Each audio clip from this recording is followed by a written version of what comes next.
In this episode of Cyprus Diaspora Uncovered, leading voices from the worlds of sport, business and public policy explore how Cyprus can harness the power of sport to drive economic growth, strengthen international relations and position itself as a premier destination for sporting events and innovation. The discussion examines the role of sports diplomacy in enhancing Cyprus's regional influence, the opportunities presented by sports technology and tourism, and strategies for expanding the island's sports economy through emerging and niche sports.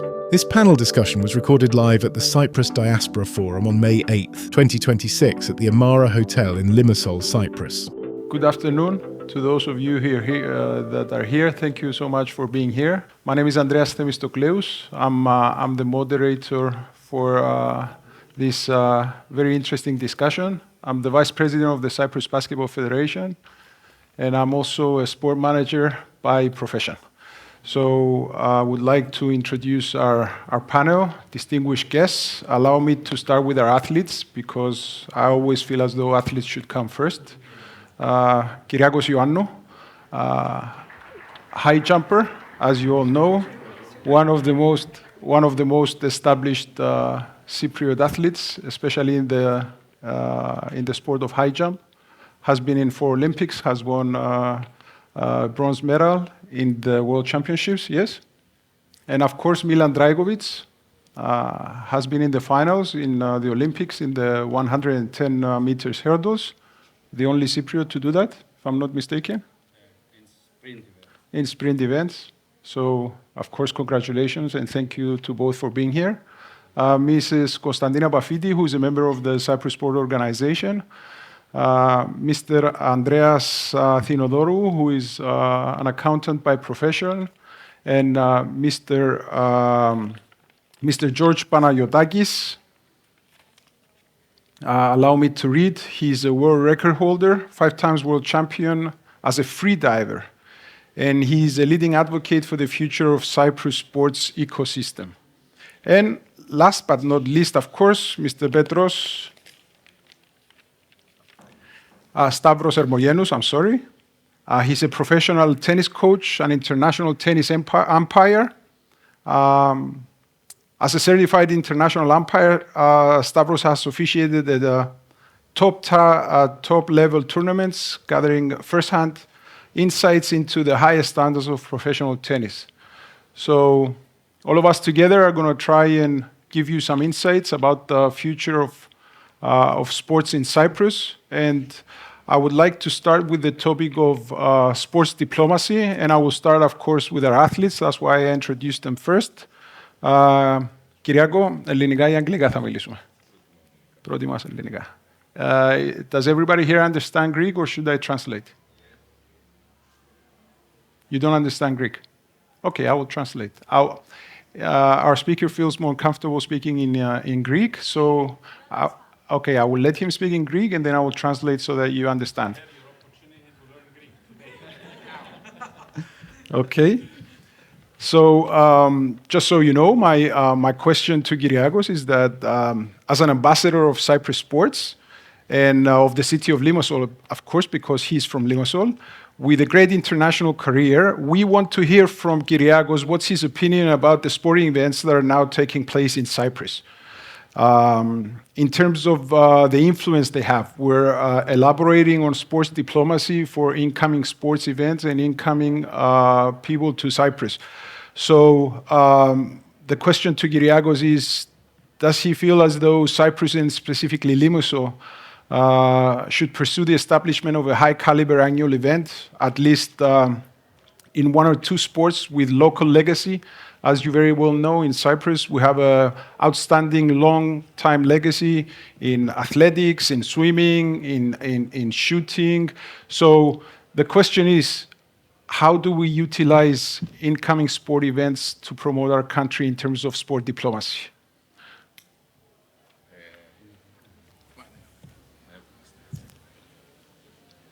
Καλησπέρα. Αρχικά θέλω να πω ευχαριστώ που βρίσκομαι σήμερα μαζί σας. Όσο αφορά για την ερώτηση, θεωρώ ότι γενικά στον αθλητισμό στην Κύπρο είναι σχεδόν ανύπαρκτες οι οποιασδήποτε εκδηλώσεις αθλητικά event που γίνονται στη χώρα. So, first comment is that Cyprus has very few, if not none, sporting events with athletes from outside coming to Cyprus to compete. Και μιλώντας ειδικότερα για τον κλασικό αθλητισμό που είμαι σε καλύτερη θέση να μπορώ να γνωρίζω, αν εξαιρέσουμε ένα event που γίνεται τα τελευταία 3-4 χρόνια, 4, ίσως είναι η 5η χρονιά φέτος, το International Meeting, παρόλο που έχει γίνει μια αρχή, θεωρώ ότι είναι περιορισμένων δυνατοτήτων. Okay, so there's actually one event that's taking place in Limassol for the last 3 or 4 years that has to do with track and field, and it has not been yet developed to its maximum potential. Και θα εξηγήσω τον λόγο πιο μετά. Θεωρώ όμως ότι λόγω και της δυναμικής που έχει ο κλασικός αθλητισμός ως άθλημα και γενικά έχουμε μια ιστορία, μια καλή παράδοση που ιδίως στο σύγχρονο αθλητισμό της Κύπρου και του Στίβου έχουμε αρκετά μεγάλες επιτυχίες από πολλούς αθλητές. Θεωρώ ότι θα έπρεπε να γίνονται περισσότερες εκδηλώσεις, αθλητικά event για το Στίβο μέσα στην χώρα μας για τον εγχώριο αθλητισμό, όμως σίγουρα και περισσότερα υψηλότερο επίπεδο διεθνής meeting. So given the high standards or the high caliber athletes that we have, especially in track and field, because he comes from track and field, he feels as though that we should have more major events in Cyprus to help the athletes, but also help the sport. Όμως δεν συμβαίνει αυτό για τον λόγο ότι θεωρώ, η δική μου γνώμη, ότι όλα ξεκινάνε από τις υποδομές, τις εγκαταστάσεις που δεν υπάρχουν. Και ο λόγος που είπα ότι το διεθνές meeting είναι περιορισμένης δυνατότητας είναι και το λόγο ότι λόγω των εγκαταστάσεων και να θέλαν να κάνουν περισσότερη προσπάθεια δεν υπάρχει περίπτωση να ανέβει σε επίπεδο το συγκεκριμένο event γιατί δεν πληρεί τις προδιαγραφές το τσίριο αλλά και γενικά στη χώρα κάποιο στάδιο αν εξαιρέσουμε το GACP. So one of the major reasons for the absence of major events, especially in track and field, is that we don't have the necessary infrastructure. The one stadium in Limassol does not meet the minimum requirements for hosting a major event. Even though we do have the national track and field stadium in Nicosia, the GSP stadium, that could do it. Και σε συνεχεία, θεωρώ ότι όλο αυτό έχει ένα μεγάλο αντίκτυπο αρνητικό προς τον αθλητισμό γενικά, αλλά μιλώντας για το Στίβο, στην κοινωνία, αλλά και στα παιδιά. Από τη στιγμή που δεν δίνεις την ευκαιρία στα νέα παιδιά να παρακολουθήσουν από κοντά ένα υψηλό επίπεδο αθλητικό γεγονός, και αυτό μιλάμε για το Στίβο, τότε πολύ πιο δύσκολο είναι να το κάνεις πιο δημοφιλές το άθλημα και να μπορείς να προσεγγίσεις παιδιά στο χώρο για να έχεις περισσότερες πιθανότητες στο μέλλον να συνεχιστεί αυτή η παράδοση και να έχεις κάποιους πρωταθλητές. So one of the major drawbacks that Kyriakos feels that this lack of sport events is causing to Cyprus sports is that little kids, children in Cyprus do not have the exposure to high caliber events in person so that they could learn to love the sport and to continue the tradition that we have in Cyprus. Όλο αυτό πάει λίγο αλυσιδωτό, οπότε τελειώνοντας θα ήθελα να πω ότι με την ανάπτυξη της Λεμεσού, γιατί υπάρχει όντως μια μεγάλη δυναμική πλέον. Τα τελευταία 10-15 χρόνια βλέπουμε μια τεράστια ανάπτυξη. Είναι αδιανόητο να μην υπάρχει ένα σύγχρονο γήπεδο στη Λεμεσό. Πιστεύω ότι υπάρχει δυνατότητα να δημιουργηθεί ένας χώρος τέτοιος, κατάλληλος, που θα έπρεπε ως χώρα, ως μια Κύπρος μικρή, να διαφημιστούμε μέσω του αθλητισμού και να καταφέρνουμε τουλάχιστον κάθε χρόνο να έχουμε μια υψηλού επίπεδου διοργάνωση και γιατί όχι να μην διεκδικήσουμε ένα αθλητικό γεγονός σε πρωτάθλημα, σε ευρωπαϊκό πρωτάθλημα. So we're missing out on a lot of great opportunities to publicize our country. And he thinks as though it's a great opportunity for us to prepare the necessary infrastructure and pave the way so that in the near future we can have something like that. Κυριάκο, θεωρείς ότι το μειονέκτημα του να μην έχουμε τις υποδομές και άρα να μην μπορούμε να διοργανώσουμε έναν τέτοιου υψηλού επίπεδου event δημιουργά πρόβλημα στη χώρα σε μη αθλητικούς τομείς. Δηλαδή, ξέρουμε ότι σαν μια μικρή χώρα χρειαζόμαστε τον τουρισμό, χρειαζόμαστε τη διαφήμιση προς το εξωτερικό, έχουμε το πρόβλημα της Κύπρου, έχουμε τα θέματα οικονομίας που σαν χώρα η οποία αν θέλεις βασίζεται στις υπηρεσίες ως επιτοπλίστων, στον τουρισμό, στο εμπόριο, άρα χρειάζεται αυτή τη μεγάλη διαφήμιση, να το πούμε, η προώθηση προς το εξωτερικό. Θεωρείς ότι θα έπρεπε ο αθλητισμός να αξιοποιηθεί από την Κυπριακή πολιτεία, και βάζω τη λέξη πολιτεία για να βάλω όλους τους εμπλεκόμενους μέσα, έτσι ώστε να έχουμε αυτά τα ωφέλη? Δεν ξέρω, να είμαι ξεκάθαρος. Αυτό θέλουμε. Πιστεύω ότι δεν νιώσαμε σαν Κύπροι περήφανοι για κάτι άλλο εκτός από κάποια αθλητική επιτυχία. Έτσι. Δεν νομίζω να νιώσαμε ποτέ περήφανοι για τα σκάνδαλα που βγαίνουν προς τα έξω, δεν νιώσαμε ποτέ περήφανοι για την πολιτική που χαράσουμε. Οπότε νομίζω κάποιοι νιώσατε περήφανοι και επειδή είναι η διασπορά εδώ, έτσι, είναι από κάποιες επιτυχίες μερικών από εμάς μέσω του αθλητισμού. Άρα, πιστεύω ότι η μεγαλύτερη διαφήμιση της χώρας μας, στο ωραίο και στο καλό, είναι μέσω του αθλητισμού. Για ποιο λόγο τότε να μην επενδύσω σε αυτό που λέγεται αθλητισμός, γιατί παράλληλα βοηθάω και τον τουρισμό και την οικονομία της χώρας. So Kyriakos is saying that through sports we have the opportunity to help Cyprus in terms of its economy, in terms of bringing investments in the country. He feels as though that sports have been the number one factor for pride within the country, based on recent political events and other happenings or things that are going on in the country. Maybe we shouldn't feel as proud as how we feel when Cypriot athletes compete and succeed in major European world events, Olympic Games, and so on.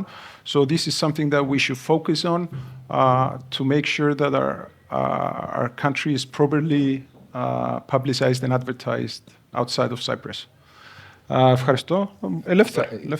Κάτι τελευταίο για να κλείσω για την ερώτηση την αρχική, γιατί μίλησα μόνο για τον κλασικό αθλητισμό, για τον στίβο. Θεωρώ, άλλο ένα τρανό παράδειγμα, ότι θα μπορούσε να δημιουργηθεί κάποιο αθλητικό μεγάλο event υψηλού επίπεδου σε κάποια άλλα αθλήματα που αναφέρθηκες. Κατά τη δική μου γνώμη, θεωρώ ότι η ιστιοπλοεία έχει πολύ μεγάλη πιθανότητες και θα μπορούσε να συμβεί αυτό, για τον λόγο ότι η Κύπρος είναι ένα νησί, είναι γύρω από θάλασσα, το γήπεδο είναι φυσικά μας προσφέρεται, οπότε αυτό που χρειάζεται είναι μόνο μια στρατηγική και μια σωστή διοργάνωση να γίνει στη θάλασσα, που είναι και κάτι που χαρακτηρίζει τη χώρα μας. Ο Γιώργος θα μας πει περισσότερο για τη θάλασσα στο δεύτερο μέρος της συζήτησης.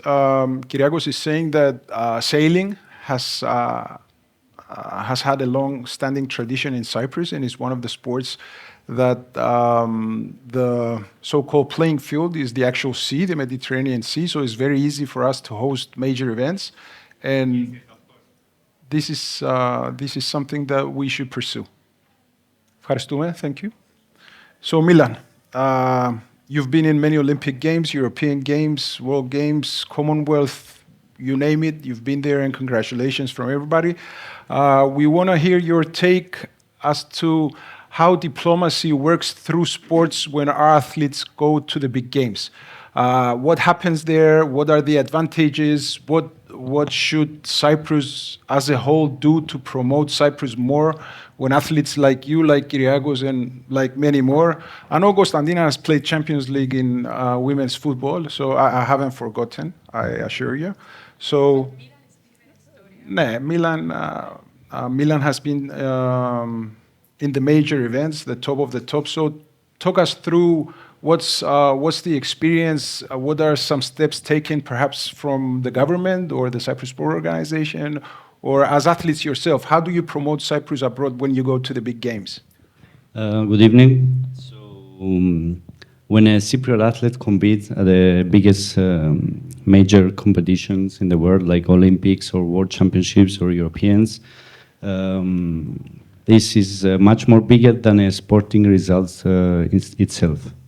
So when we are competing, we are not competing for ourselves. We are competing for the whole country, for our culture, and we can feel it because when you go to the Olympics, the average number of Cypriot athletes is around 15. So we're a small team, and we represent the whole country. This can apply a bit of pressure on the athletes, but we have to understand that we represent that small country, and we are not many of us that can do great results, and the world can hear the name Cyprus. So I have a small personal experience from this, from the beginning when I start competing, and some of other athletes, when they saw me with the Cyprus national kit, they were confused, and they asked, like, Cyprus, like, where is that?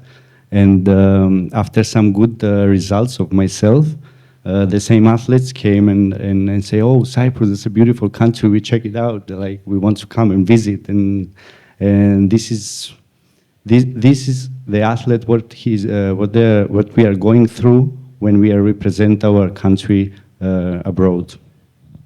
At the same time, we have the young generation back home that they're watching us, and in any ways, we are the role models of them, and they want to see athletes from their country and start dreaming to become athletes and compete at the Olympics. When you see a Cypriot athlete at the Olympics and you are young, you start believe that you can do it, because I think the mindset of young people now is that we cannot compete with such big countries at the major events, but this is not true, because I think we are all from the same world, that maybe we have, yes, Kyriakos spoke about the facilities and some other problems that we are going through here in Cyprus, but I don't believe that we have a disadvantage to other athletes from other bigger countries. So, with Constantina sitting next to you, if you were to advise the Cyprus Sport Organization how to pursue diplomacy when you go abroad, what would you suggest? The athletes are the best ambassadors of our country. Okay. I mean, we are doing better job than our politicians. No offense, but I think that's true. And I think the government needs to take advantage of this. They need to promote those athletes. Every one of us have a very beautiful story, and we have to share those stories with other people and promote our country at the best. Yeah, I completely agree, and I have to make this short remark that I believe that we're one of the very few countries in the entire world that does not make our athletes the role models that they should be. We don't advertise them, we don't help them become the face of campaigns, if it's a social campaign, if it's a marketing campaign, if it's a commercial campaign. Very few companies in Cyprus do actually invest in the true meaning of themselves. A sponsorship is not about paying an amount of money. Is about forging a relationship that it's a give and take relationship, and both sides feed off from this relationship. So I think we're one of the very few countries in the whole world that we don't take advantage of our stars. And we should acknowledge that you're stars, and we thank you for your service to this country, because what you are doing is actually a service to the country. Yeah, a lot of people, I remember after the final of Olympic Games in Rio, they congratulate me, but in a way like they were so proud of my result, but they mentioned that it was amazing to see at the beginning of the race the flags of the athletes, and it was like USA, USA, Jamaica, Jamaica, France, UK, Germany, Canada, and Cyprus. Like it was, and they were so proud of this. Thank you very much, Milan. So, Constantina, from the managerial perspective, the Cyprus Sport Organization, the country's top sport authority, what are some steps that the board of directors think that you as a team can take to promote Cyprus and promote the diplomacy and help our government with this multifaceted issue of diplomacy, where if it's the Cyprus problem, if it's the Cyprus economy, if it's Cyprus tourism, if it's investment opportunities or growth for Cyprus in general? Hello, everyone. Firstly, I would like to thank you for the invitation to participate in such a special topic. And on behalf of the Minister of Education and on behalf of the Board of Directors of Cyprus Sport Organization, we want to congratulate the organizer for this excellent event. And also just a personal comment, I feel honored sitting near all of these personalities. Now, moving on to the topic, sport is a powerful unifying force, okay? It brings nations together, especially nowadays with all this going around with the wars and many bad situations. With this in mind, and in the view of the Cyprus presidency of the EU Council, the Cyprus Sport Organization has put forward a concrete proposal, the establishment of a Mediterranean Sport Council. The idea is to create a network of senior sport officials from both EU and non-EU Mediterranean countries. The goal is simple but very important, to create a structured platform for dialogue, cooperation, and trust building through sport. We have already presented this idea in two important high-level meetings took place in Cyprus. The first, it was at the EU directors general meeting in Nicosia took place, where they took part both EU and non-EU Mediterranean countries. And the second one was the EU Sport Forum organized by the European Commission. But now, in order to put theory into practice, and perhaps the key question here is, what does sport diplomacy actually means in practice? For us at the Cyprus Sport Organization, sport diplomacy is not just the relations between governments. It is also about how international cooperation can create better opportunities for our athletes. Our approach in general as a member of Cyprus Sport Organization is an athlete-centered. Our priority is to support athlete development, and diplomacy become a tool that help us achieving this. For example, we encourage and support federations in order to create and organize sport events in Cyprus that will give them athletes to be more valuable and to gain more experiences. At this point, okay, as Kyriakos mentioned, some federations, they are doing this. We need more work. I agree on that. We want to congratulate the federations that they are working on it. But at the same time, we work as an organization, we work closely with other countries, especially Greece, through exchanging of athletes, technical expertise, and best practices. This collaboration allows athletes to gain experience abroad, as I mentioned before, and at the same time, our sport authorities and federation can also learn from each other. In fact, I want to mention that in the next few days, we have a meeting with the Greek sport authorities in order to discuss ways to cooperate and share some ideas on how we can continue improving our sports system. I will speak about this and for the cooperation with Greece in our next topic. But at this point, I want to mention an example, just to be more real. I don't know if you are familiar with the balloon stadiums. While we are speaking, you can Google it and have a look at what I'm talking about.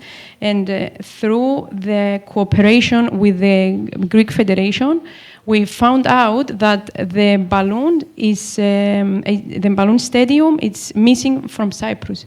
And that's why we decided to bring the first balloon stadium here in Cyprus, and which is something that is used widely in EU, but except here up to now. The main advantage of this stadium, the balloon stadium, are the significant lower construction cost and much shorter construction time. As I told you, this is an example that I gave you in order to understand how things are going and how we try to cooperate and get ideas from many other federations and other countries how to proceed. And as I mentioned before, for us, sport diplomacy is not just a theoretical concept, and it's a practical tool that we are trying to create opportunities to strengthen the relationships in order to help our athletes and build a better future in Cyprus.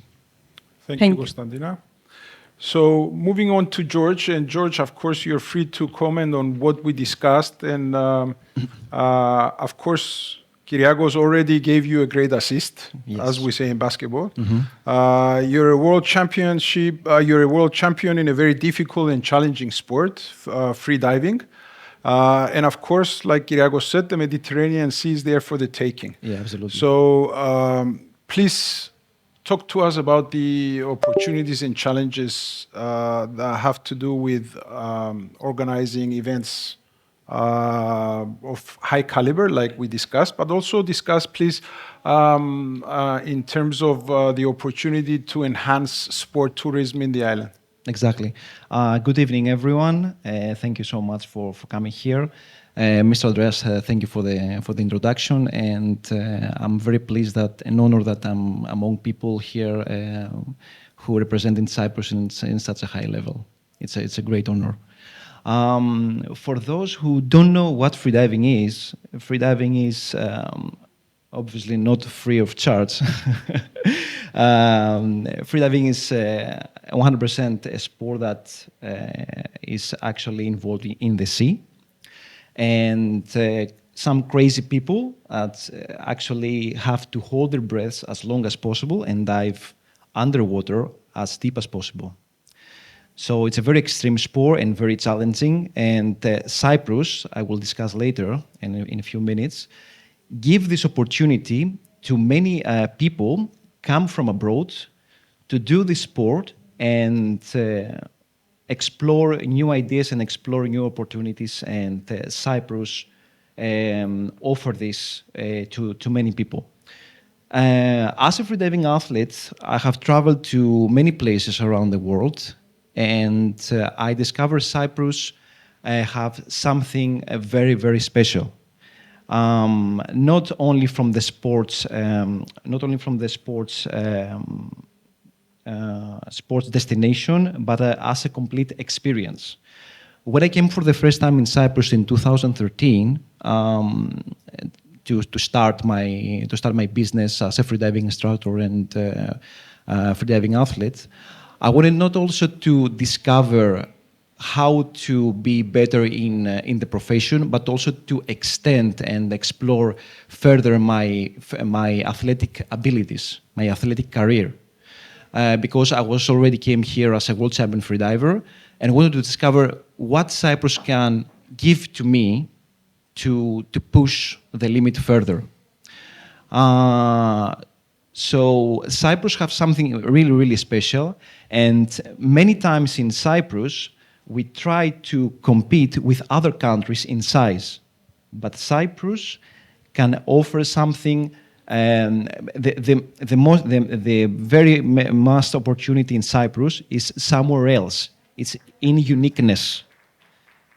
The uniqueness in Cyprus, in the sea, the water temperatures, the underwater visibility, the geographical location of the island, is something. This is something very rare that you can find it very, very difficult to anywhere in the Mediterranean.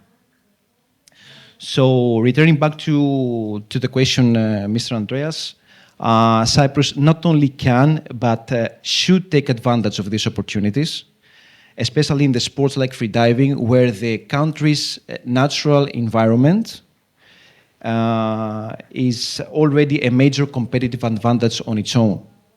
But we don't have to take only the sport, but we have to take it as a combination of sports, tourism, exploration, international exposure, and of course, treating people with good experiences. So I think this opportunity can be developed in several ways. And I would like to mention that the first one is the Cyprus already existing internationally and already proof that we exist. For example, for the last decade, we have already hosted 6 World Championship competitions in Cyprus. Probably nobody knows, but in Cyprus. With no exposure. Yes, we need exposure, exactly. And from every World Championship competition, we attract 40 countries, and we host approximately 200 to 250 people, athletes, okay, not people, athletes. Let me stop you for 1 second. Yes. Do we have Cyprus Federation for free diving? No? No? Is it under swimming and diving? It's under federation, but the Underwater Federation involved in the last 2-3 years. The freediving competition, the freediving generally, have another, how can I say, another club. Okay, another authority. Another authority, yes, that start involving, okay, the World Championship competitions, and then the government start organizing officially the World Championship competitions. Until then, we had the World Cups. Okay, I understand. Yes. So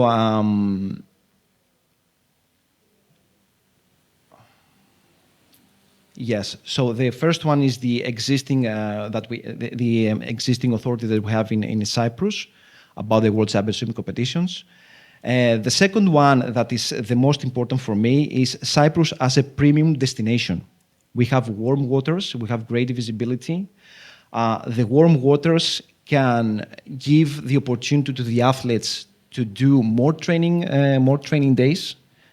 Also, we can have more scheduled days for competitions and training, which is very important for us.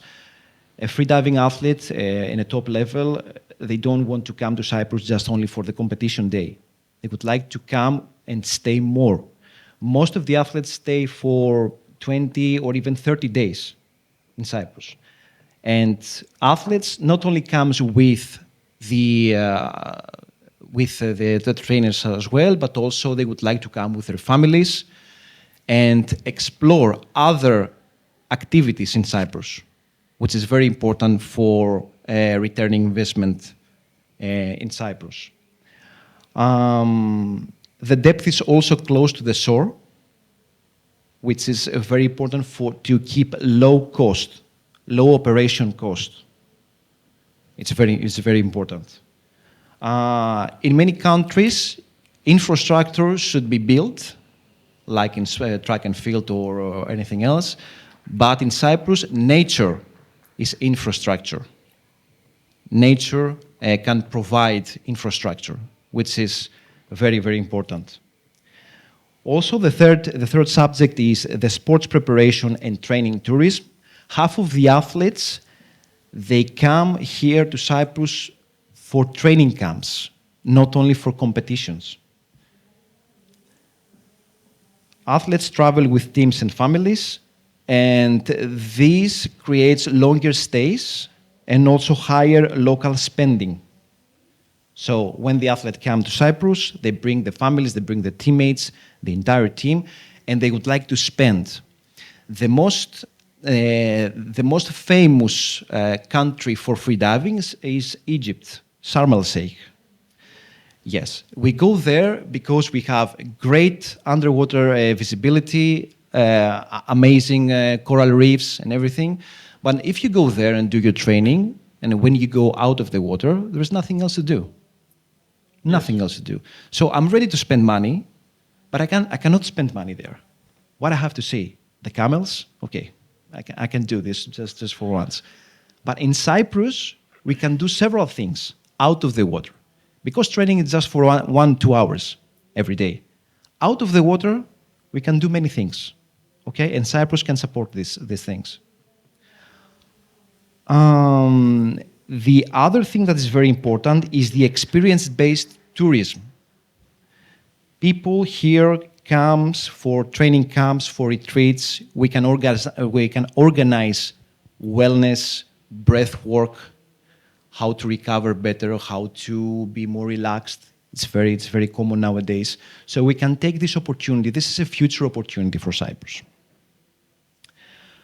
And the last one that is very important as well is the media exposure. Unfortunately, we don't have media exposure in Cyprus. It's underdeveloped. For instance, we have the upcoming World Camp competition in Cyprus, in Limassol, this September. Nobody knows that. Nobody. So if we organize invitational events, this is my idea. If we start organizing invitational events to invite elite athletes, elite teams in Cyprus, these kind of elite athletes are already personalities, so they can promote Cyprus from social media. Social media now is everywhere. It's not like it was 10 years before, okay? So if we invite people every year, micro events, because in Cyprus, 9 months per year, we have extremely great weather conditions. Is that true? So we can take the advantage from this, and we can also attract sponsors, do documentaries for every athlete, and this kind of action can give a great exposure in Cyprus after the event and after small events like this. So in order to conclude your message, based on the fact that Cyprus has overdeveloped services in terms of tourism, infrastructure, in terms of medical services, great hospitality, great food, things to do. Constantina, it all comes back to the Cyprus Sport Organization. It's a great idea to find ways, maybe pursue it with the Ministry of Tourism, and go after the organization of major events that actually get the exposure that they deserve, so that the country as a whole and the many areas and services around Cyprus gain from these incoming of people and sport events. Yes, exactly. One major issue that we have is that we aim for the mass sports. Niche sports like freediving and different niche sports can have a great potential to develop and bring athletes, because in my sport, it's a niche sport, only the 2 or 3% are elite level athletes. The rest are actually athletes that would like to explore the countries. They bring families. They would like to stay more. So small niche sports can actually give this opportunity. You make a great point, and I was going to talk about it after Stavros' remarks, but I might as well throw it up in the air right now. When discussing niche sports versus mass sports, truth be told that when it comes to mass sports, we're not the priority anywhere. And this is an acknowledgement of reality that we as a country need to make and need perhaps to shift our strategy and our strategic attention to niche markets and niche opportunities.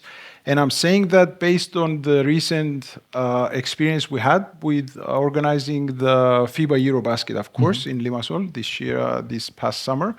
It was once in a lifetime experience, of course. It was a very successful tournament and a very successful event altogether in terms of economics, tourism, services, attention, publicity for Cyprus, sport diplomacy. We had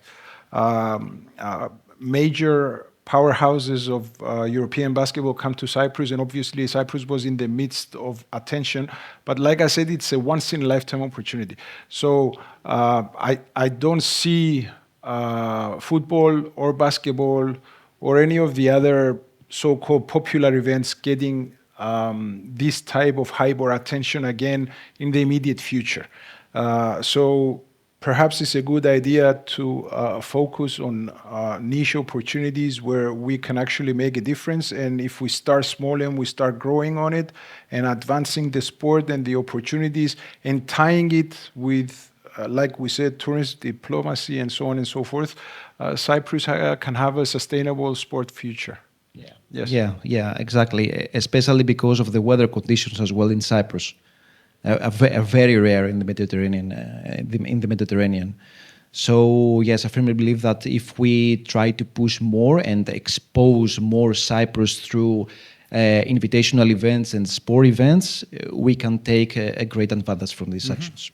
Thank you, George. And going to Stavros, Stavros is, like I said, he's a professional tennis coach, and of course, tennis is as much of an outdoor as an indoor sport. And I want to take the opportunity to mention what Greece has done in the past few months.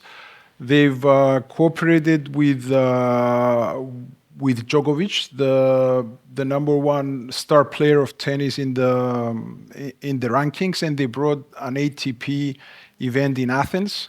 And Djokovic has become a permanent figure in Athens. He's moved to Athens. He's attending basketball games. He's attending concerts. He's a major theme. They've done the same thing with Magic Johnson. Every summer, Magic Johnson visits Greece with his yacht, and he brings people over, and he's publicizing on social media, and he's making a huge campaign for Greece and Greek tourism. So talk to us about the opportunities we have in the field of tennis and how we can take advantage the specific sport in what we've discussed. Good afternoon. Good afternoon, everybody. Andrea, thank you very much for inviting me to the panel. First of all, I'm really honored to be with you guys. I mean, you've done an incredible thing to Cyprus, and you're absolutely right. I mean, the only one of the few times that I felt really proud about my country is when I was watching you on TV, competing for Olympic Games. So you're absolutely right. Okay, let's talk about tennis. Yes, Cyprus has definitely in a very good position to be hosting high-level tennis events like the one that you discussed that happened in November in Greece. I mean, Cyprus has a lot of advantages when it comes to this kind of level of events because it has an incredible weather that you can play tennis all year around. There is luxury tourism, which this is what the people you need to come and like be fans in this kind of a sport. And there is this growing business community that is happening, especially here in Limassol, which are all these factors that you actually need to be start to hosting professional events such as this one. At the same time, you will need to be a little bit realistic. I don't think it's really easy to say in like 1 or 2 years to start hosting ATP level tournaments in Cyprus. To put a little bit of a financial standpoint, the event that happened in Greece, the ATP 250, just only the prize money, like the prize pool of every player got, it's around $1.5 million. Total? Just the prize money. Total? Total, yes. Time out, basketball. Andreas is a fund guy. When I say fund, F-U-N-D, so talk to us about 1.5 million euros. Is that a lot of money? No? Sounds like a big number, but it's not. I don't think there is. To be honest, I don't think there is. You will talk to us later, yes, of course. So, in general, to host this kind of event, you need around $5 to $6 million for a week event. Keeping everything in mind, you need the infrastructure and you need to be thinking about the accommodation and, all the, personnel involved to hosting this kind of event. It's a really big of investment for a 1 week event. Definitely possible, but for sure a big one when it comes to tennis and Cyprus. At the same time, we can definitely get started. At the moment, just to put a little bit of how events work in the professional level in tennis, you do have the ATP events, which is ATP 250, ATP 500, ATP 1000, and then the Grand Slams. And below that, there is ATP Challenger events, which are a category below ATP, and then the ITF Future events, which is the low-tier events. I can see Cyprus in the next 2 or 3 years hosting 7 to 8 weeks of ITF Future events. Absolutely. At the time now, for a few years, we have like maybe 1 or 2 weeks of future level events. I don't think it's happening again next year. So it's not a ongoing thing, but I can definitely see happening. To do that, you need someone to be committed and to invest in, this kind of a project.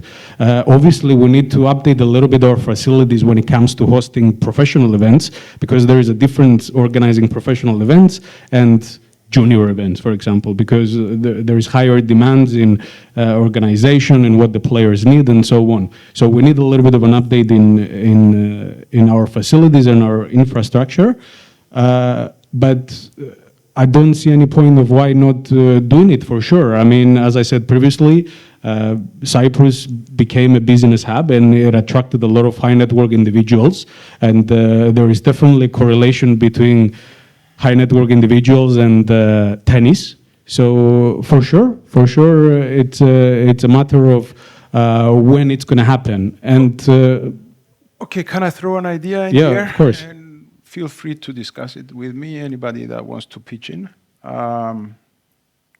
We have a huge name in tennis, Marcos. I was going to say it. Yes, of course. And we have a facility right now in Limassol that the government of Cyprus spent 17 million to upgrade.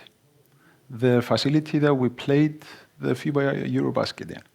So in my mind, going back as a planner, as a manager, and I'm saying that in late December of each year, when the Grand Slams are finished and we enter the new year, and we start playing again towards the Grand Slams, let's say January and February, when the weather is not good, we take 1 week, we fill the arena with 6,000, 7,000 people, and we host an indoor ATP 100 tournament, branded after Marcos Pavlidis. There is no 100. It's 250, 500. Correct. Yes. Okay. But I know what you mean.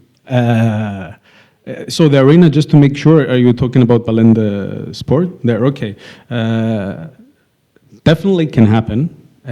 Already happened, by the way. We hosted a lot of Davis Cups events, like I think maybe 15 years ago, where Marcos Pagdadis was active.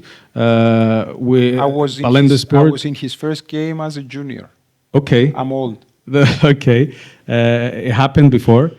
You also said that tennis is also an indoor event.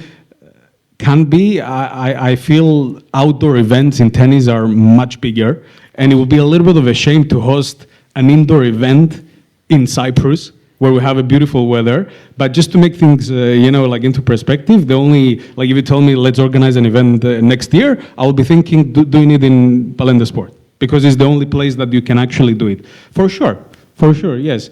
And what you said about Marcos, you're right. It's a very big incentive. I mean, if you're thinking expanding the sport in general, you definitely need someone that you see every day competing on the top level. And I mean, the reason why I started playing tennis is because of Marcos Pagdadis. I was watching him when I was 6 years old in the TV, and he was competing with Roger Federer. And I said, okay, for sure I have to start playing tennis. It was an incredible thing.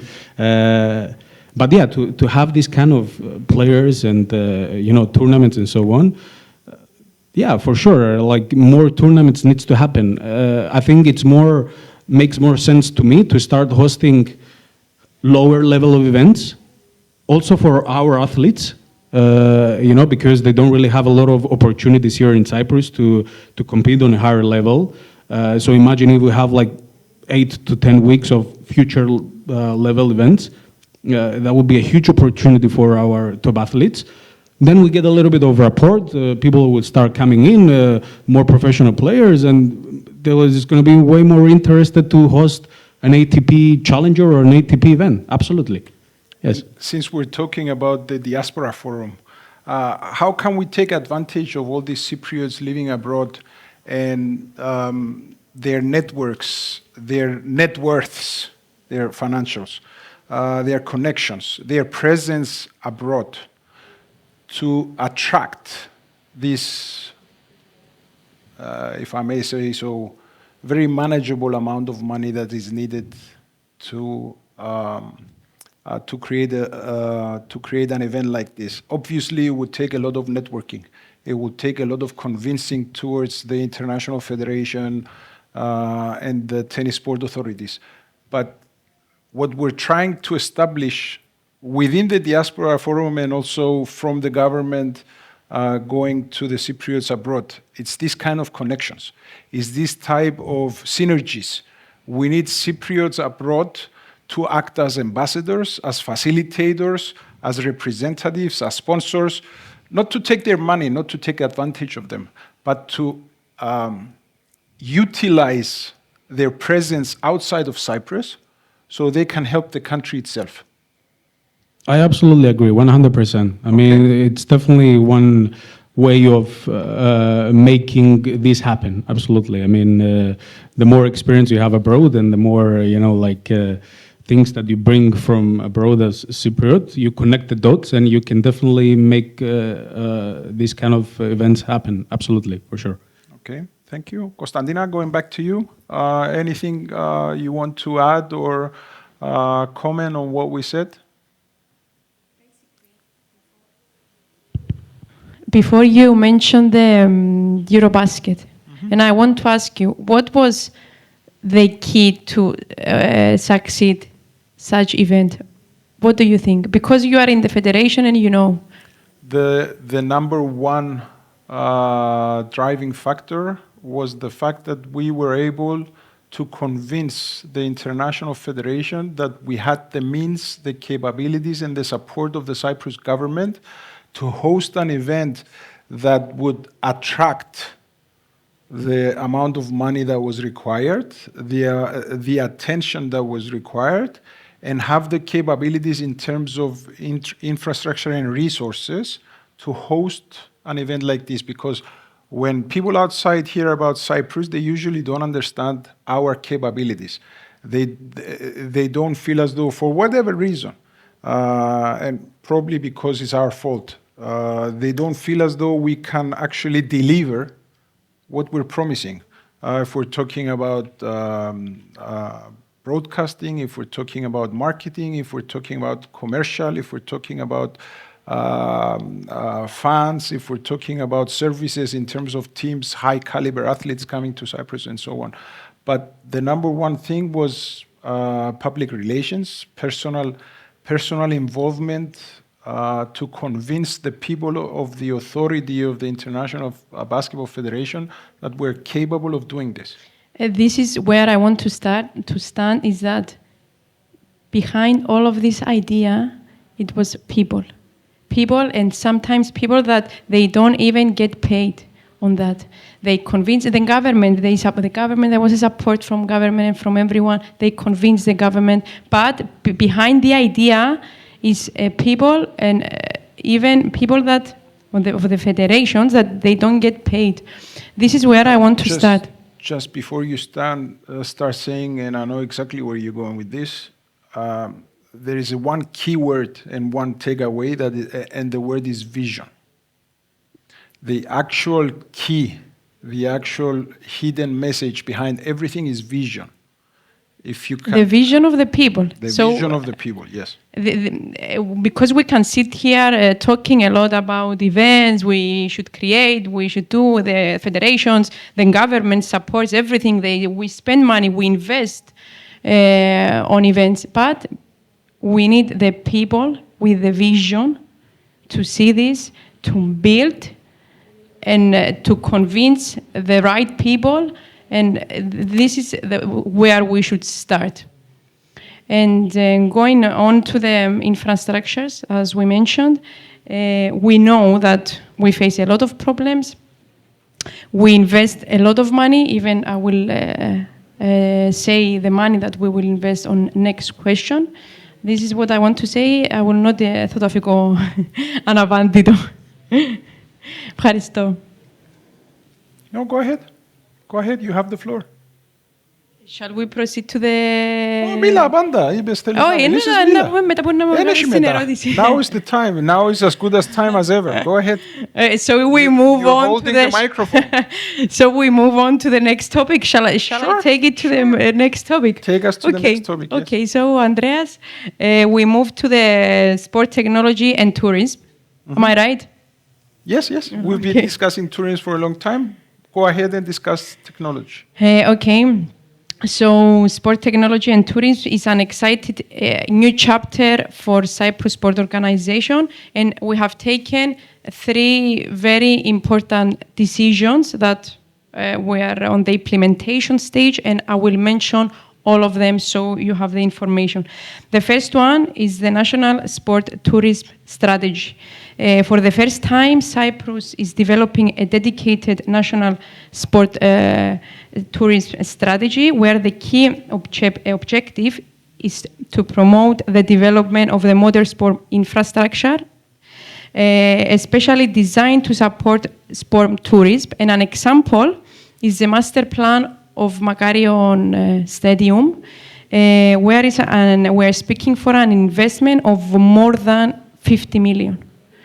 Now Makarion Stadium, as you know, we close it because we have the vision to make the investment in order to support sport tourism. Also, we want to make a strong emphasis on the public and private partnerships. That's why I said before we can cooperate. We cooperate with the Invest Cyprus in order to strengthen a collaboration between the public and private sectors, which this will help the private sector closer to the sport development, encouraging investment in infrastructures and greater sponsorship for our athletes. Also at this point to mention the tender of Stelios Kyriakidis, the stadium, where we will cooperate with the private sector. The tender is closing soon, and we will have a new for this stadium as well. Our goal is to position Cyprus a year-round destination for training, events, and high-performance sport, the one we mentioned already.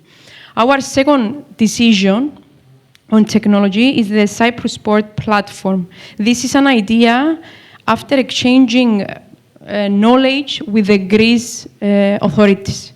In the coming week, the coming days, Cyprus Sport Organization will launch a major tender with the aim to fundamentally transform how citizens and sport organization impact with the organization, with Goa.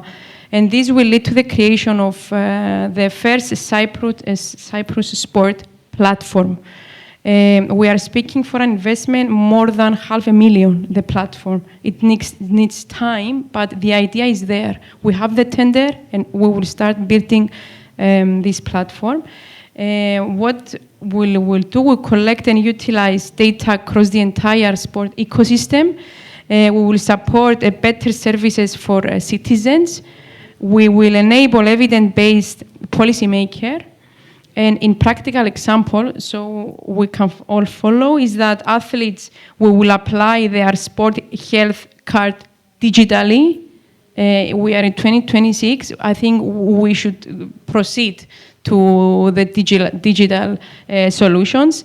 Citizens will be able to find facilities, clubs, and trainers in their areas, in their specific areas, because let's say in Limassol, we will have all the federations, all the athletes, all the facilities. So going on to the website, we will have all the information for free. And clubs and federations will apply for funding through the platform. And our third decision is the Cyprus Sport Institute. This is a strategic vision that we want to build near Makarion Stadium, the investment I mentioned before. And the long-term vision of the board is the establishment of Cyprus Sport Institute that will act as a general gateway for athletes and coaches, and will provide scientific and high-performance support. And the area of support will include training and performance analysis, psychological support, talent identification and development, and ergometric and medical tests. These are three of the main decisions out of many. I can speak here for a long time, but I want to mention the most important. And why these three initiatives together? Because these connect sport, technology, and tourism. And finally, to shift Cyprus to more modern and data-driven sport ecosystem. Thank you. Thank you. And it's a personal question. Who do you think should promote this platform? Listen, we don't have to promote it. We want this platform to get better decisions in order to understand what we are talking about first. Okay, the associations will be informed about the decisions, but you know where you are going to, and I agree on that. Our athletes, this is the future. This is where we have to build, and this is the best who can promote not only the platform, but everything. Okay, my message obviously is clear. As I said from the very first minute of this discussion, is that athletes should come first, and this has always been my mindset. And so, and it's a message from both sides, because in my professional opinion, the blame is 50% on the organization and 50% on the athletes. And going to the athletes, I'm saying, speak up, raise your voices, demand more. Απαιτήστε τη συμμετοχή σας. Ψηλώστε τη φωνή σας. Πείτε τις απόψεις σας. Διεκδικήστε χώρο στις αποφάσεις που παίρνονται για το μέλλον του κυπριακού αθλητισμού, γιατί τα 10 χρόνια που εγώ σπούδασα αθλητισμό, διοίκηση αθλητισμού, επιστήμη του αθλητισμού και έπαιξα μπάσκετ στην Αμερική, είναι ένας μήνας των δικών σας εμπειριών. Άρα θέλω να πω ότι η εμπειρία σας να πάτε σε έναν Ολυμπιακό κύκλο και να το κάνετε 4 φορές, εν τόσο τεράστια, εν τόσο πολύτιμη, που δεν μπορεί να κρύβεται κάτω από οποιοδήποτε άλλον παράγοντα, ο οποίος έχει καλές προθέσεις, αφιερώνει τον χρόνο του, σωστά λέει η Κωνσταντίνα, δεν έχουν οποιαδήποτε ωφέλη, υπηρετούν και τούτοι τον αθλητισμό. Αλλά τώρα είναι η ώρα η δική σας. Τώρα είναι η ώρα των αθλητών. Είναι η ώρα να μιλήσετε, είναι η ώρα να διεκδικήσετε. Sorry for speaking in Greek.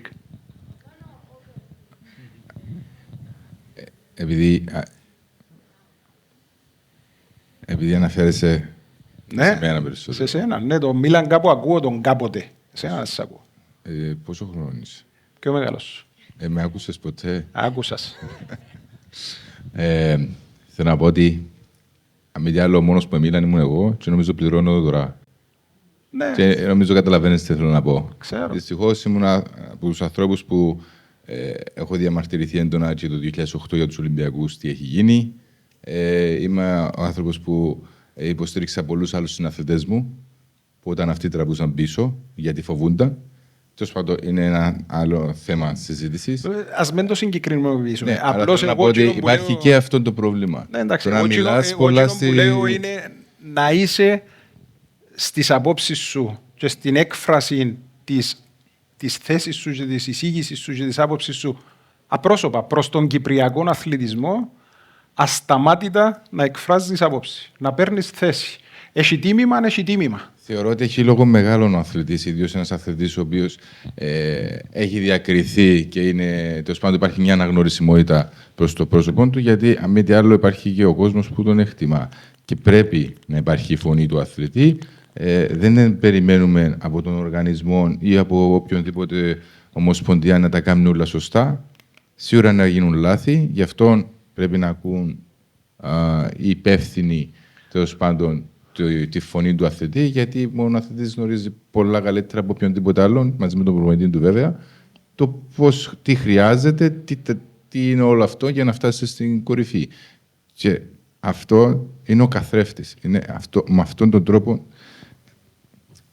μπορούμε να δείξουμε προς τα έξω ή να διαφημίσουμε τη χώρα μας. Άρα, ξεκινούμε από τη βάση, όλοι πρέπει να συνεργαστούν μεταξύ τους, δεν πρέπει να πάμε κόντρα στον αθλητή. Για να το λέει και για να επιμένει σημαίνει κάτι πρέπει να ξέρει κάτι παραπάνω. Και σε αυτό το σημείο, Αντρέα, να πούμε ότι κάτι που λέει και αντιπρόεδρος... Πρέπει να το γυρίσουμε στα αγγλικά σιγά-σιγά. Something mentioned from, the vice president of Cyprus Sport Organization, Ms. Kalli, she always said, if there were no athletes, we were not being the boards. So I strongly agree on that. That's why our vision is to help the athletes, because without them, there is no board meetings, there is anything. True. Thank you. And Milan, it's been an hour since Mr. Andreas has been listening to us. Sorry, Andrea. I've been learning a lot from you guys, so please continue. So we're here and we're talking about how the government needs to promote their athletes and that we are the ambassadors of the country. And you said speak up and this is very nice and nice things we heard from COA, from the government. But also we have tennis here, and I remember Marcos Pagdadis when he finished his career, he did several interviews and he offered himself to the government. He said, I'm finished, I'm here now, take advantage of me. And he didn't receive one phone call. Kyriakos is here also, he can confirm that he doesn't receive a phone call from the government to give him some authority to do something to involve the sport and to motivate the young generation. So Kyriakos has the platform and the means to express himself anytime, anywhere he wants. If it's social media, if it's through interviews in the media, if it's in public speaking opportunities. What I've learned through the same experiences that you're discussing, and I've hit the wall many times, is that you keep saying what you have to say. And you're hoping that somebody one day will listen. If they don't listen, they don't listen. But you sleep at night knowing that you've said your piece, you've said your 5 cents, you've set the record straight, your knowledge and your ideas and your way of thinking is out there, and it's for the taking. At the end of the day, the decisions are made by those who are made, but at some point or another, you should speak up. That's what I'm saying. I'm still active athlete. I know. And seeing You will like be this. surprised how closely I follow all of you guys. And when I see examples like this, I mean, I don't know. I'm thinking like what I should do next. Like probably I will move to a private sector because maybe this country don't want me to help. Yeah. Well, it's a cycle. Go ahead and do it. Prove everybody wrong, and have them call you.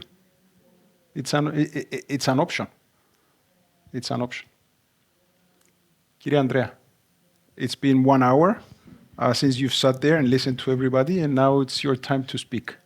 Talk to us about the financials. Talk to us about funding opportunities, about sponsorships, about how sport can help with the GDP of the country, or how it can attract more people, investment opportunities, and so on and so forth.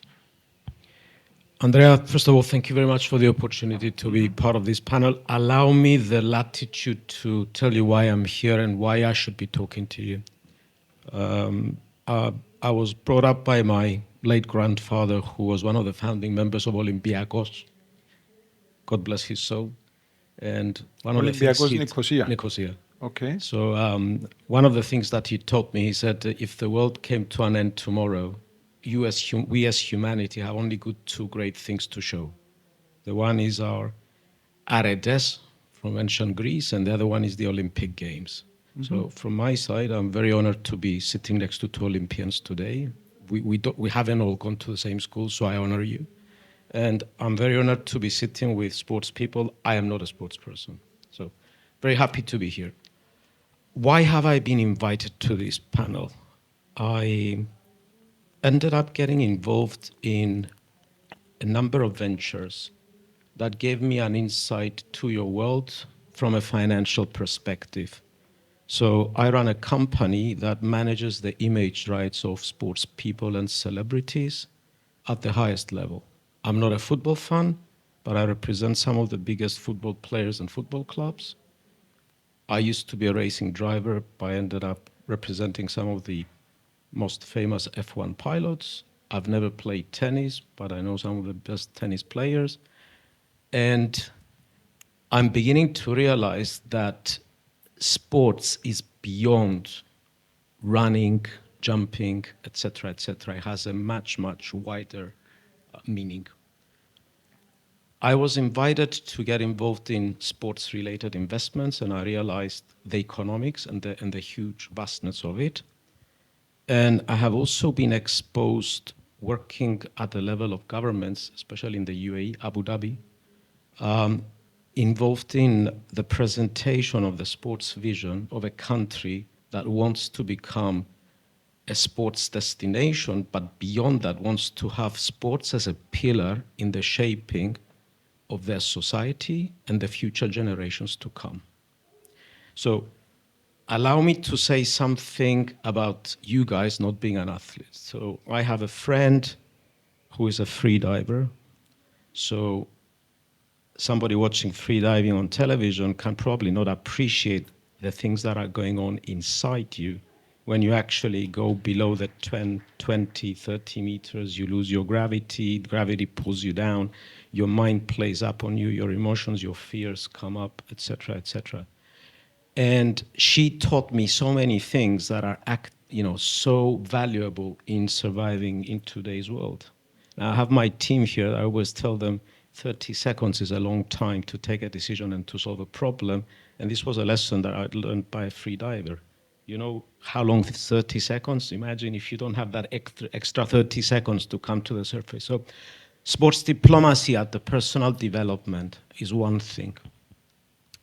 And then, we have all watched and cried seeing our national flag going up on the pole. and that's the only time that we forget our differences and the red and blue T-shirts, and we're all becoming Greeks, Cypriots, or whatever. So that's diplomacy at the national level. But then there is also the diplomacy at the human level. So I have seen the athletes that have taken their sport, their own endurance, to the level that has given hope to a lot of people. And these are not just big names, right? I'm involved in an initiative, for example, in Limassol. I was brought up in Keringia. So I'm not a politician. I can't help with the Cyprus problem, but I thought, what can I do for Keringia? So we decided to support an initiative of Keringia Nautical Club called Freedom and Mobility Through Sports. We take kids from wheelchairs, we put them into kayaks, and now we have 17 para-kayakers. Now, all this because of one person dedicated to something bigger than himself. So if I borrow something that you have mentioned, you guys serve something much bigger than yourselves when you become athletes. So that's why I'm saying we haven't all gone to the same school. We rely on politicians to shape a vision for sports, but they haven't been to the same school as you guys. So they focus on sports that they measure up to 1 + 1 = 2. So they would throw the money into the mass sports that count into votes, into social segmentation, even sports are segregated, etc., etc. And this has always been the history, even from the Roman times, right? You give people sports and food, and then you can control the masses. But in the places where athletes were elevated to contribute to the vision, so countries, for example, like Abu Dhabi, Saudi Arabia, who have invited the athletes to come and contribute to the vision, the people are beginning to realize what we Greeks have always known, that sports is a pillar to society, not just for the current society, but for the future generations to come.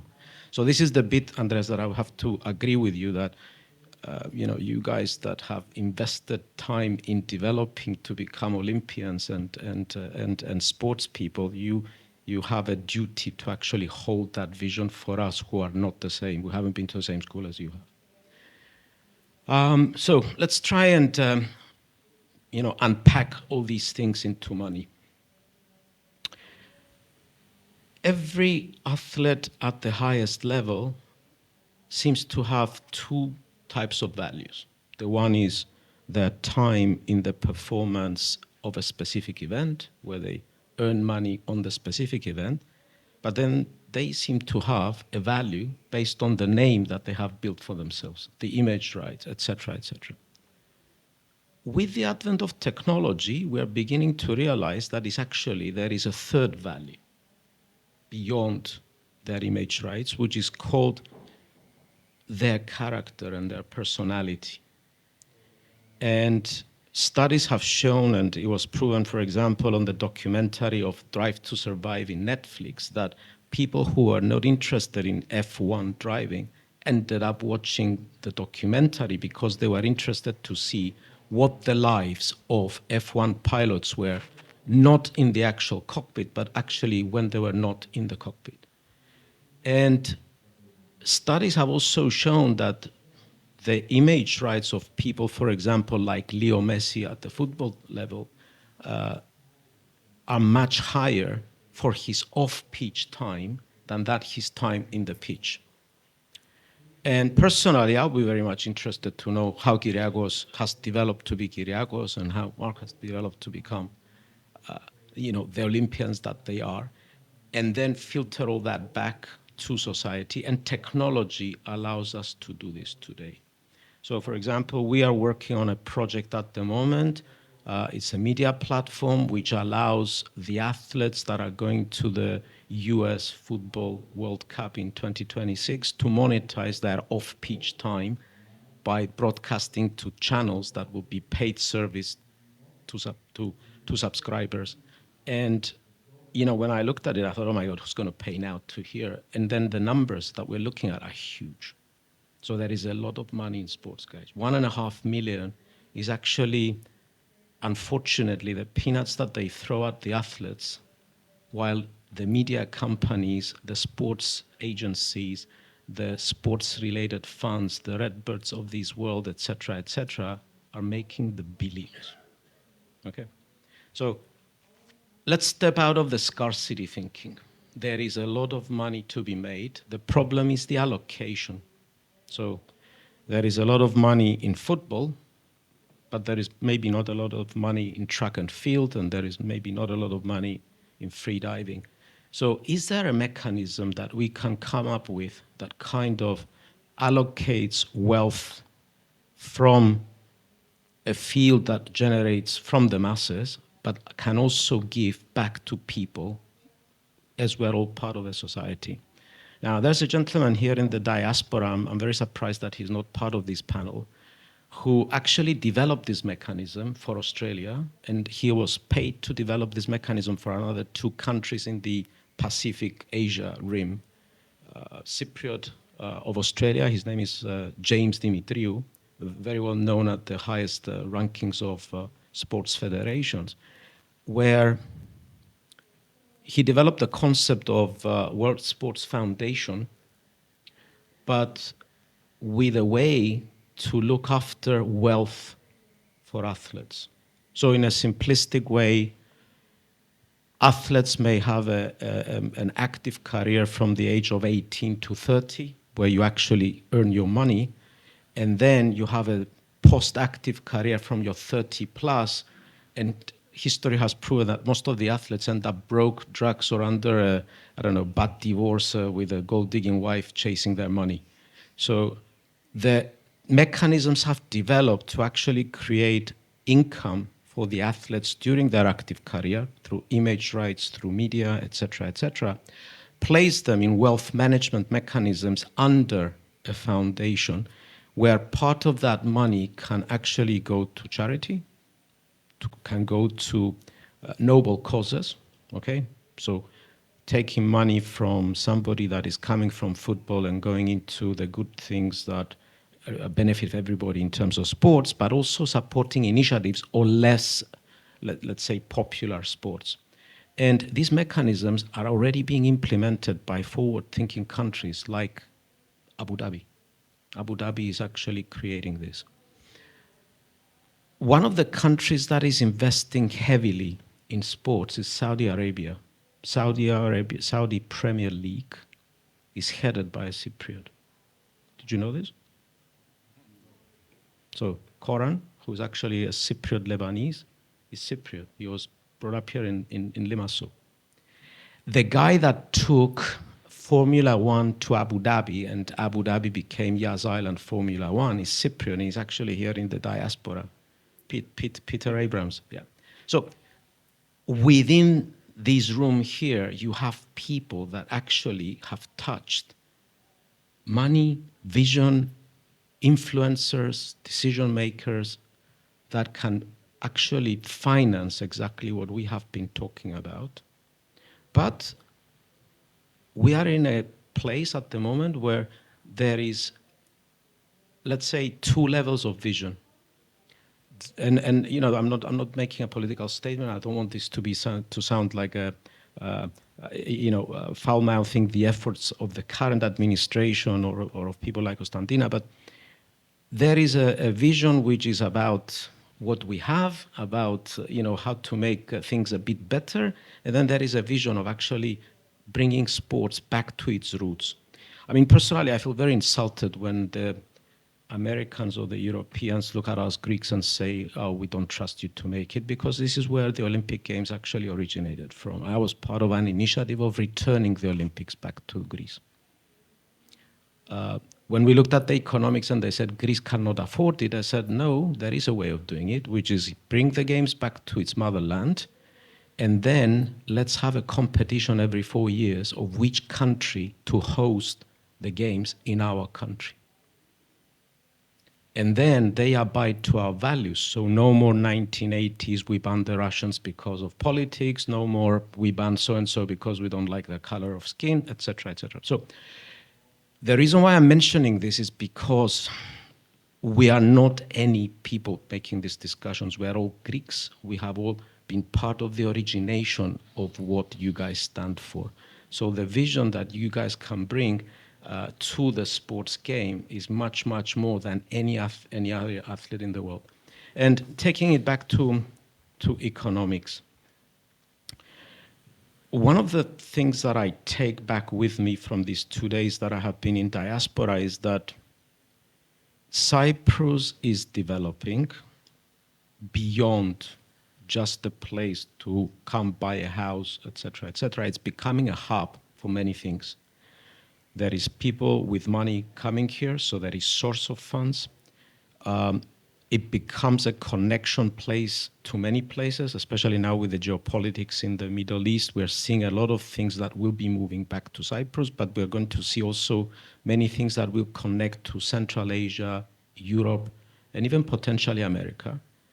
And one of the biggest problems of rich people now is to actually have good investment projects. The biggest problem of a chief investment officer of a family office is to invest the money wisely in a good project. So we are lacking two things: the greater vision, but also innovative ideas that can make sports an attractive investment product. Now, I don't expect that the second part would come from you guys, because you guys give your heart and soul to go for the vision. So the part of making your efforts into an attractive product is perhaps my job and the job of my crew. But I believe that this public-private partnership that Constantina is talking about is time to take it to the level of vision and convert it into viable products or viable projects that can be funded by all the money that is floating around. There is money growing on trees when it comes to sports. It's just that we haven't found the vessel. It's like you standing next to the Niagara Falls. You could die of thirst. Let's see. We haven't got the right vessel to capture the money yet.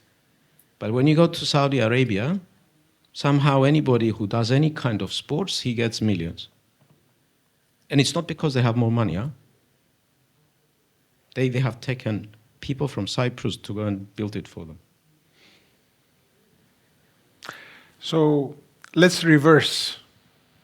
I've heard everything. I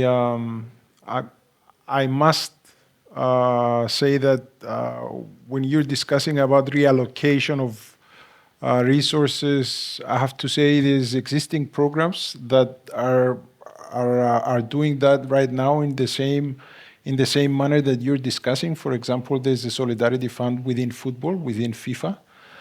There is a solidarity fund within PFA, the players' union of the Premier League are actually forcing a solidarity payment from each and every player's contract to go to a special fund. And these funds, noble causes, but also funds career-ending injuries for members of the association, and also gives like a social security pension fund for the players after they're done. And it's investing it for them, so it's growing. So there's a lot of ideas out there, and solutions do exist. I fully agree with what you're saying, that a greater vision needs to be present, but translate. Let's take it a step at a time. In let's say in the next decade, given that in my estimation the biggest achievement between the biggest achievement from the public-private partnership would be to shift sports to a more professionalized setting at the beginning. Talk us through what are some changes that can take place right now, how we can take advantage. I wrote down for you the tax system, for example. When we had the nationality scheme, we had criteria that had to do with investments in construction. Why not have criteria on construction for 25% of the cases? And maybe 20% of the cases, they have to be investment in sports, and 25% have to be investment in education, and 20% has to be an investment in health. So why does everything have to be, let's say, thinking in one way. Why not take advantage of the taxing system of the current nationalization scheme and attract investments in Cyprus for sports? Guilty as sin, because I'm representing the generation that failed you guys as athletes, but we see allocation based on lobbying and power of money. So when it comes to, for example, how to get a residency in Cyprus, it's all about buying a property. So we ended up selling our land in order for a piece of paper for something that can never come back to us. However, I'm also involved in the initiative of turning Cyprus into an investment fund center, so the opportunity to invest into a Cypriot fund that will invest into Cypriot projects is there, but there is not enough viable projects in the sport world to do this. I came across those technology projects that could take sports to the next level. So far everybody has been looking at sport performance in terms of, choosing the right football player based on their performance to the right club. But recently we have seen technologies that actually can show the human psyche and how the human psyche develops through sports and through all the endurance training that an athlete has to go through to develop. And this technology is something that can be given out of Cyprus, not only to our Cypriot athletes, but to the global athletes. And then turn those as, let's say, diplomats or ambassadors of Cyprus as a tech jurisdiction relating to sports. And that can be very easily done. And throw in a free residency. So how did Dubai do it? 5 of my clients were given free apartments just to get a residency in Dubai at the time when nobody wanted a residency there. Cyprus can just offer to the top athletes free residency and a golden key to Limassol, Larnaca, whatever, simply because they're Olympians. Bring back the ancient value of honoring Olympians, create ambassadors of Cyprus while they're staying abroad, and then get them involved in all the initiatives that are done at the tech level. If you're going to have a project which relates to sports tourism, all the training centers that could take all the football clubs out of the Middle East into Cyprus, why not invite the household names that have gone to the Middle East, make them your ambassadors on the Cypriot projects, in which case everybody who wants the money of these people, either for asset management or for whatever else, they will be coming to Cyprus for that kind of money and not to Saudi Arabia or Abu Dhabi or Qatar. So there is simple, small ideas that can be implemented, but they can only come under an elevated vision. And that elevated vision has to come from Olympians, has to come for sports people, that you have seen your parents finance your 5 o'clock in the water training, because nobody gave you money to do this, right? I mean, you know how your father paid for everything for what you did, right?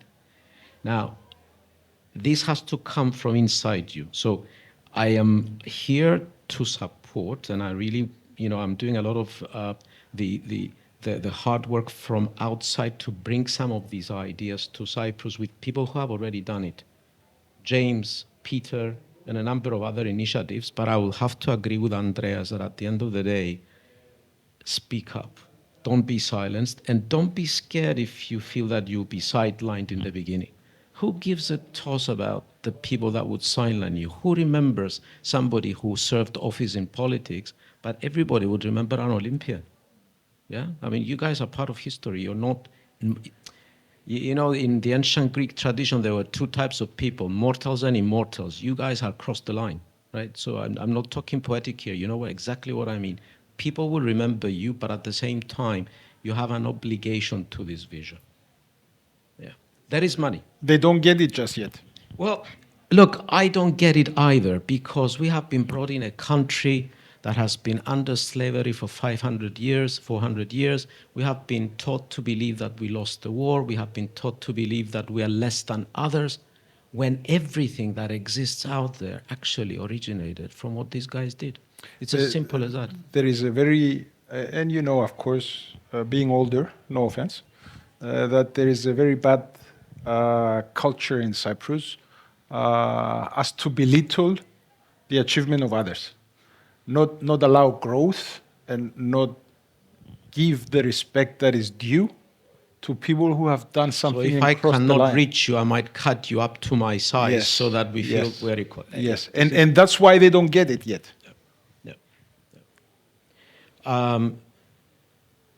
Anybody who's involved in sports federations should be honoring our athletes, to start with.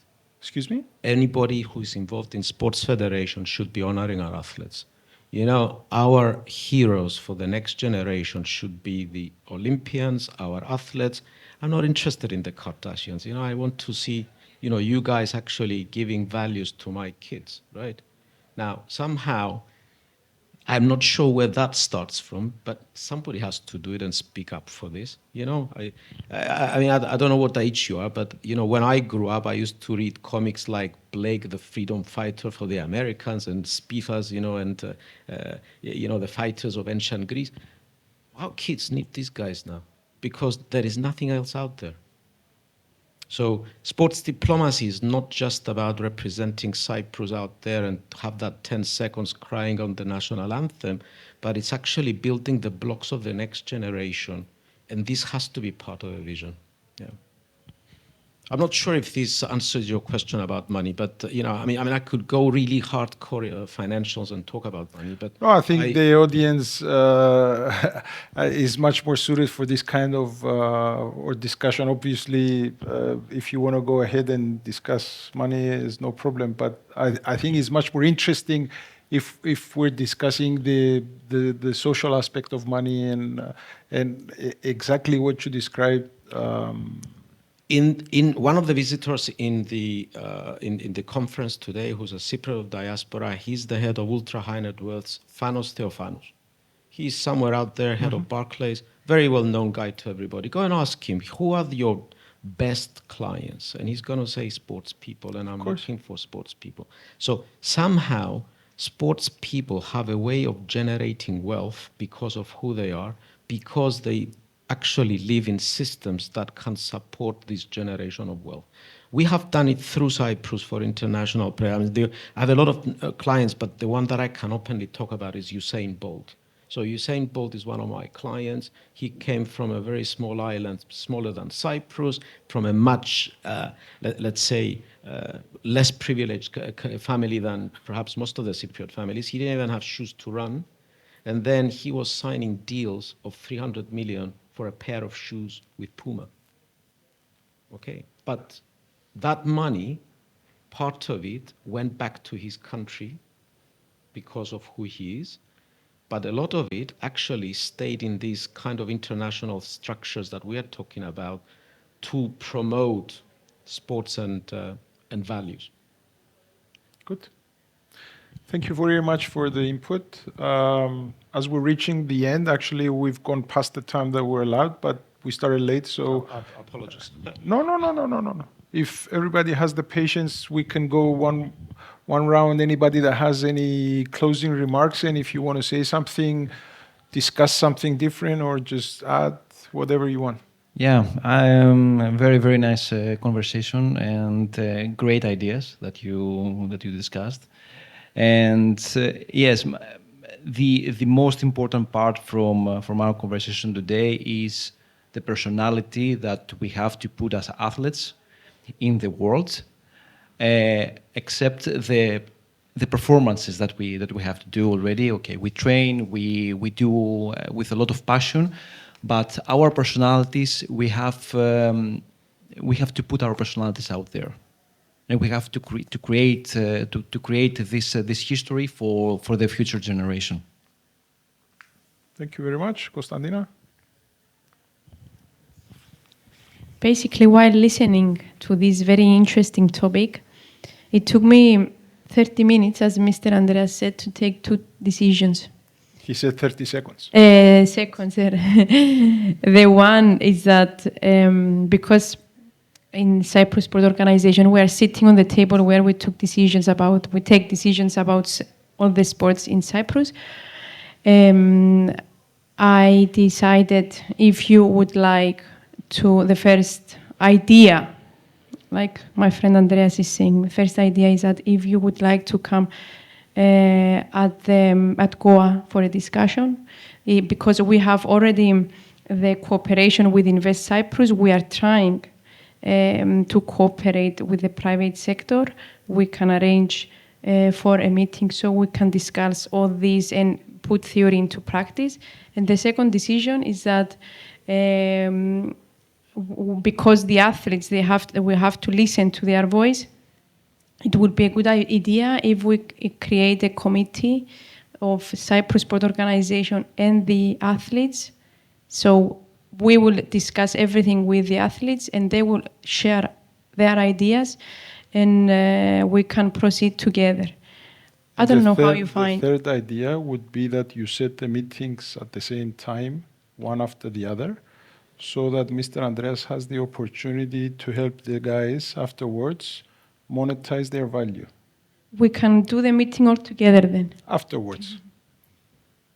Guys, I'm open to this. I was part of Invest Cyprus. I was part of Invest Cyprus, and then out of Invest Cyprus, we founded the Cyprus Investment Funds Association. So I will be more than happy if there is anything I can do, my 2 cents piece of mind to support this. But yeah, I'm here. Our athletes need it. Yeah. Our athletes need it. Mr. Andreas said he has Usain Bolt as a client. If he is interested in the Cypriot Usain Bolt, you look at him now. So the last message from me is that Cyprus, we need to, first of all, we need to choose our identity, and I mean in sport and in sporting results, because we see it with Marcos when he played the final of Australian Open, a lot of tennis academies open in the country, but we are still waiting for the result for the next Marcos or even a player that he can be in the top 100 in the world. We have one now. Okay. Also in basket, like we host the European Championship competition, but if we don't see like in the next 10 years our team qualify again for the Eurobasket, I don't think that we are going back and we said that it was a good investment or not. So I think we can do statistics and see which of the sports have given this country success, and because the hard work of Cyprus Organization of Sport is to cut the pieces and share the funding to the federations. I think we must choose where we are. Maybe we have a world champion freediver where we didn't know about it. Maybe this is one of the sport that we can invest, and not like everybody is asking. We do this as a sport, and we invented a new sport or something, and they ask money from the government. I think because we are small, where the population of Cyprus is small, and we cannot have success in all sports, and this is a fact in the reality. We need to choose some of our best sports and invest in those.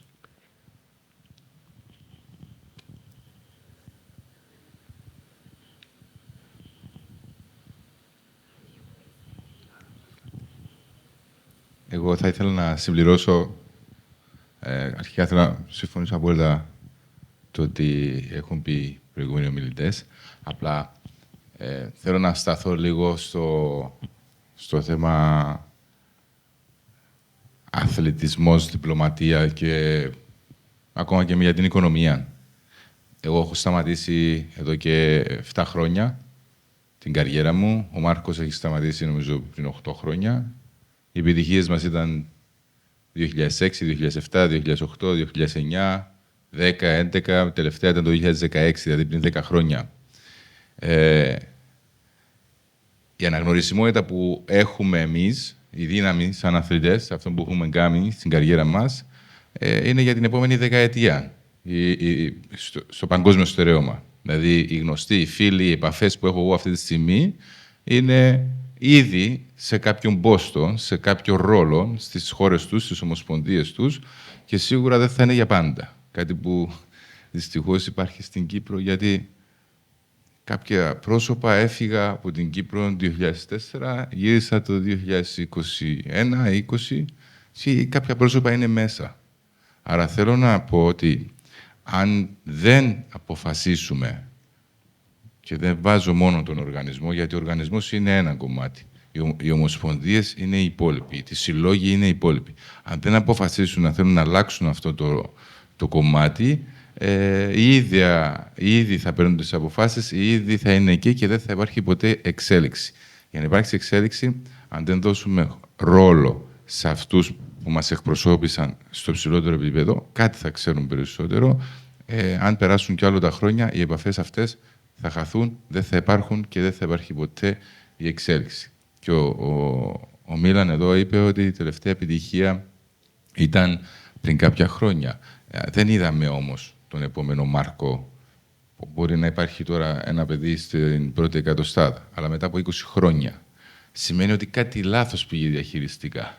Κάτι αυτοί που έπρεπε να πιάσουν από τα μαλλιά αυτή την επιτυχία και να το στείλουν, να το αποθεώσουμε και να βγάλουμε τον Μάρκο τον επόμενο, τον Μίλαν να συνεχιστεί αυτή η παράδοση, κάτι λάθος διαχειριστικά. Άρα πρέπει, νομίζω, να γίνει έτσι από τον κάθε ένα που είναι υπεύθυνος και έχει μια θέση να πρέπει να αλλάξει κάτι. Η δική μου προσωπική γνώμη. First of all, I really want to know who is the top 100 tennis player from Cyprus that I am not aware of. He's not yet. He's a junior. He's playing in the juniors. These qualifying tournaments for the Grand Slams. Okay. I will search the name. I will tell you. We definitely have some players on tour at the moment. If I'm not mistaken, the last time I checked is Josef Stathiou. He's in the top 1,000 in tennis. He actually won his first tournament 2 weeks ago, a professional tournament. But yeah, anyway, back to the panel discussion. I think that was such an eye-opening thing for me. I mean, I'm just a humble tennis coach that I had some presence as a tennis umpire, and I did see some few things of what is happening in the high level, but definitely not like everybody else. And Mr. Andreas, I agree with you 100% when it comes to vision. I think this is something that, at least for the tennis aspect, something that is a little bit lacking.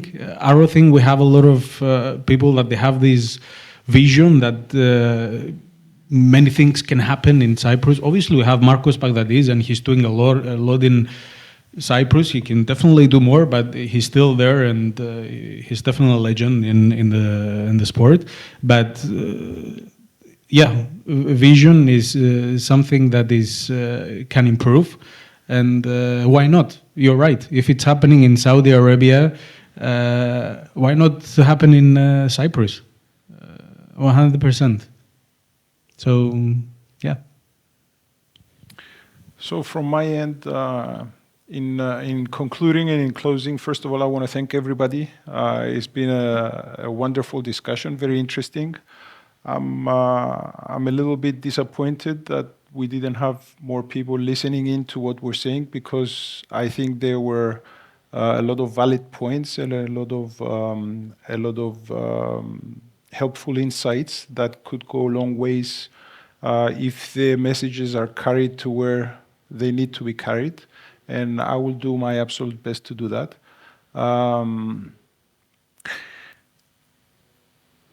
I think, first of all, in joking, because two of you asked my age, I would say that I'm old enough to remember, and this is a personal experience, I celebrated the gold medal that Marios Hadjiandreou won in the Commonwealth Games. So, and I'm also old enough, and I told him in person, I said to Stavros Michailidis, you don't know how disappointed I was in '92 in Barcelona when you lost in the final. And he laughed at me, and he said to me, do you understand what that was? And I said, yes, but I was still disappointed. And I was a kid and I cried when you lost the final in Barcelona in '92. So I would say one thing in terms of in terms of the current establishment in sports in Cyprus, and then say my two pieces to end this. I'm a huge believer and a firm advocate that sports need to return to those, yes, who either played the sport or studied the sport or understand the sport. And with no disrespect whatsoever, I have to say that the last 3 presidents of the Republic of Cyprus promised a Ministry of Sports for Cyprus. Not to say that the ministry itself is the solution to problems, but you need a head to either come up with the vision or take the vision and bring it forward, make it work. So I've been writing articles, I've been speaking on television, I've been talking in public in front of the presidents who promised. I said to them, you failed to deliver. And I'm hoping that in the near future, it should be a step forward. I love the Minister of Education. She's doing a fantastic job in education. But first of all, she doesn't have time to run sports. Second of all, she doesn't understand sports. So it's a given. She told me herself. My number one priority, my number one goal for the immediate future is to push as far as I can, however I can, to help this country establish a ministry of sports. Now, in closing, I want to leave you with this image. So everybody from the audience, and of course we know, but let's go back and remember. Again, I'm old enough to remember a lot of presidents of the Republic of Cyprus die. And on the day of the funeral, okay, the public service didn't stop, the schools didn't stop, public and private life didn't stop. I wish to remind you that on the night that Marcos Baghdadis was playing at the Australian final, the schools were given permission to either shut down or show the final within the classrooms. And had the finals of an Olympic Games where you guys competed been at 10 o'clock in the morning, I'm absolutely positively 100% sure that it would have been the same situation. So imagine and put it in perspective what I'm saying. Presidents of the Republic died and life went on, and a Cyprus athlete was competing at the highest of all levels and life stopped so that everybody could watch that. And with that, I thank you all. I hope that this idea becomes a source of inspiration or perhaps some sort of a push towards everybody contributing for the betterment of sports in Cyprus. Thank you very much. Yeah. 30 seconds. If you're deciding in 30 seconds, I bet you can say a lot. As part of my own personal development, From my own personal development, one of the things that I was very passionate about is vision. So how do you actually form a vision? And one thing I realized is that you don't form a vision, you invite a vision. The visions exist. And this is not my theory, this is the theory of ancient civilizations that have done great things much before I ever thought I existed. And the only thing that invites the vision is your identity. If you step there in your identity of a victim, of we don't have enough, the government has to do, somebody else has to do for me, you cannot invite the vision. But if you step into the future identity of what would happen if your vision has already happened, right? You have done this. In order for you to be an Olympian, you have visualized yourself as a winner before you stepped into the field, right? Am I right in this, guys? I mean, you go, how many meters do you go down? 103. 103. So you actually visualized yourself going into the abyss and then you come back alive. Oh, exactly. So I invite you guys, and I like this girl that takes decisions in 30 seconds, to put yourself in the identity of actually carrying the vision that is the best for you, for the country, for what you represent. I mean, you're in the best situation. We don't need a sports ministry. Maybe we need a sports desk with somebody that is ballsy enough to say, I take decision in 30 seconds and come and tell me, show me the money. I like this. Yeah? Jerry Maguire, old enough to remember that movie? Yeah, show me the money. Of course. Yeah. So, homework for you. Go home, step into the identity that you have already succeeded in the vision and invite it to come. And perhaps we don't need more audience than this because everybody who needs to give birth to the vision is around here, right? Thank you so much for your input. Thank you, guys. Thank you for listening to Cyprus Diaspora Uncovered. Subscribe to our podcast on Spotify or Apple Podcasts for more inspiring conversations that are shaping Cyprus's global future. You can also explore more episodes on our website and selected video interviews on our YouTube channels.